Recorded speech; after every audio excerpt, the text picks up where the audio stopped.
బేసిక్గా అసలు ఈ 31st నైట్ ఇక్కడ కూర్చోవడానికి మనలో చాలా మంది యోగ్యులం కాదండి.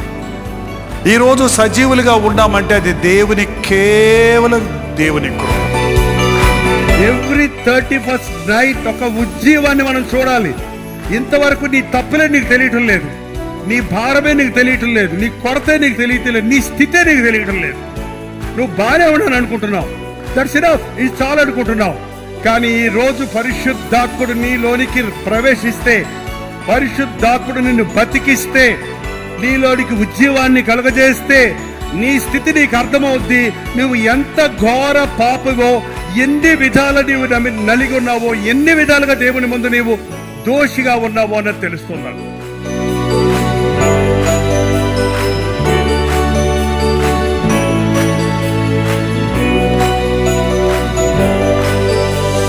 ఈ క్షణంలో పరిశుద్ధాత్ముడు నీకు విడుదల ప్రకటించడానికి, పరిశుద్ధాత్ముని కార్యము నీ హృదయంలో ప్రారంభమవటానికి, నూతన సంవత్సరంలోనికి వెళ్లేలోగా నీ కట్లు తెగిపోయినట్లుగా, నీ కన్నీరు తొడవబడినట్లుగా, నీకు సమాధానము కొడినట్లుగా, నీ బంధకములు తెగిపోయినట్లుగా, నీకు ఆదరణ దొరికినట్లుగా, నీ దుఃఖానికి ప్రతిగా పూదండను ఇవ్వడానికి దేవుడు సిద్ధంగా ఉన్నాడు.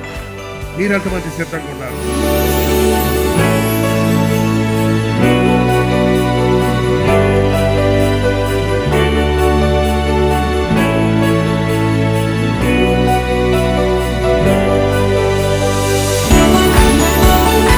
Happy New Year!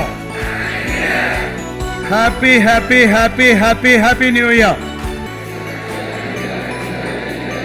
పక్కలు దొరకండి, షేక్ హ్యాండ్ ఇస్తూ హ్యాపీ న్యూ ఇయర్ చెప్పండి. వాళ్ళ కళ్ళల్లో కళ్ళు పెట్టి చేతులు షేక్ చేయండి. Happy new year! Happy new year! God has given us another year. Hallelujah! Hallelujah! Hallelujah!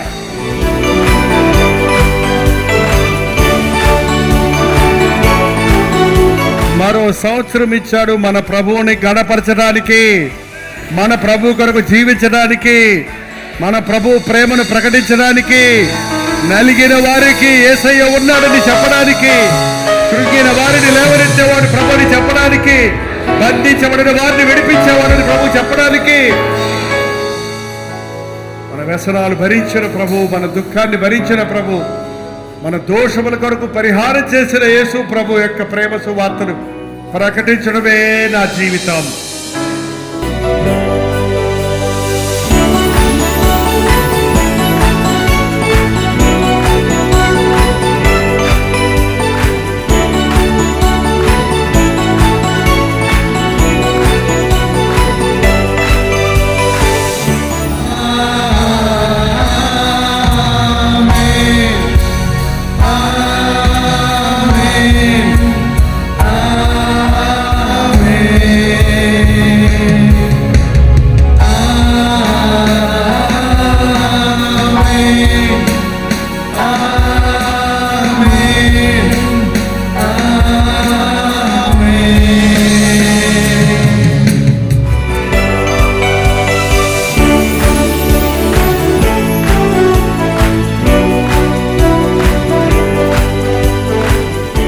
దేవుడు మనల్ని పిలుస్తున్నాడు. నాకు తెలియదు ఎవరితో ఎలా మాట్లాడతాడో, ఎవరితో మాట్లాడాడో.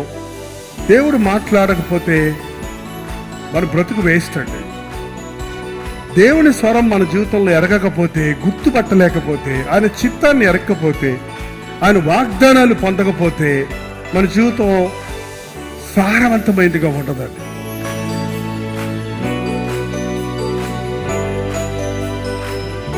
యేసు తను అప్పగించబడిన రాత్రి ఒక రొట్టె తీసుకొని దానిని విరిచి, ఇది మీ కొరకై విరుగొట్టబడిన నా శరీరము, మీరు దీనిలోని తిన్నప్పుడల్లా నన్ను జ్ఞాపకము చేసుకోండి వారితో చెప్పాను.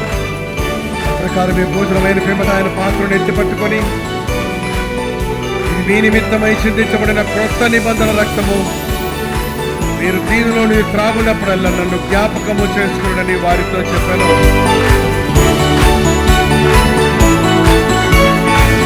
నీకేమిచ్చాడో దాన్ని దేవుని కొరకు నువ్వు వాడు. నీకేం చెబుతాడో ఆ మాట విను చాలు. నీకు అన్నీ చెప్పకపోవచ్చు, ఇంకొకరికి అన్నీ చెప్పుండొచ్చు. నీకు చెప్పింది నీవు చేస్తే నీ జీవితంలో 100 అంతల ఫలం చూస్తావు.